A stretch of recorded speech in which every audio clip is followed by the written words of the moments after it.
When we look over the course of religious history, specifically in the area of natural theology, we see the best philosophical minds employed in the construction and defense of arguments for the existence of God.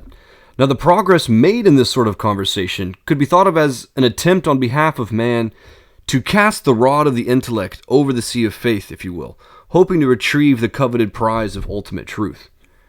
However, I think one indicative quality of the present age is this quality of a split within the being of man.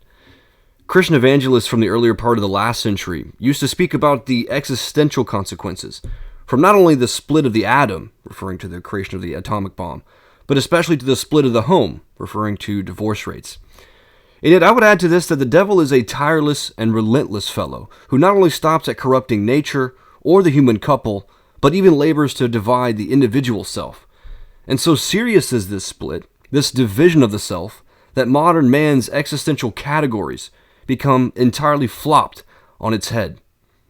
And the division of the self, according to the modern situation, is a split between intellect and will, between knowing and loving, between truth and goodness. Modern man fails to remember that the will is concerned with arguments just as the intellect is. However, it is because the will has been malnourished of the good that it never accumulates premises in order to move to a definitive conclusion. And I think such a split within the being of man, this sort of impoverishment of the true good, has led to the burden of being ultimately dissatisfied with himself. This is why the Roman poet Seneca says that all foolishness suffers the burden of dissatisfaction with itself.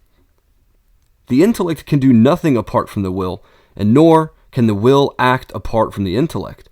In the same way, as 1 Corinthians 12 says, the eye cannot say to the hand, I have no need of you, nor again the head to the feet, I have no need of you. And I think how encouraging it might be to think, then, that for those of us who have been so malnourished of the good, that our will, which seems so frail and weak and unpredictable, is nonetheless what Paul calls indispensable in verse 23, since on those parts of the body that we think less honorable, we bestow the greater honor. Hence, let us then employ the totality of ourselves to the things of God, encouraging our heart to keep speed for where our intellect would so confidently stride. And yet let it be remembered that one learns to walk before they learn to march. That is, one does not immediately exit the womb as a soldier, just as one doesn't step into the spiritual life trained in the discipline of righteousness. And so, in the question, why does God exist and I not care?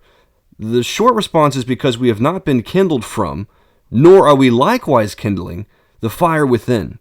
We deprive the soul of spiritual goods that come from prayer, fellowship, and meditation, and this way ever accumulate various possessions throughout life, but never really possessing any true treasure for ourselves.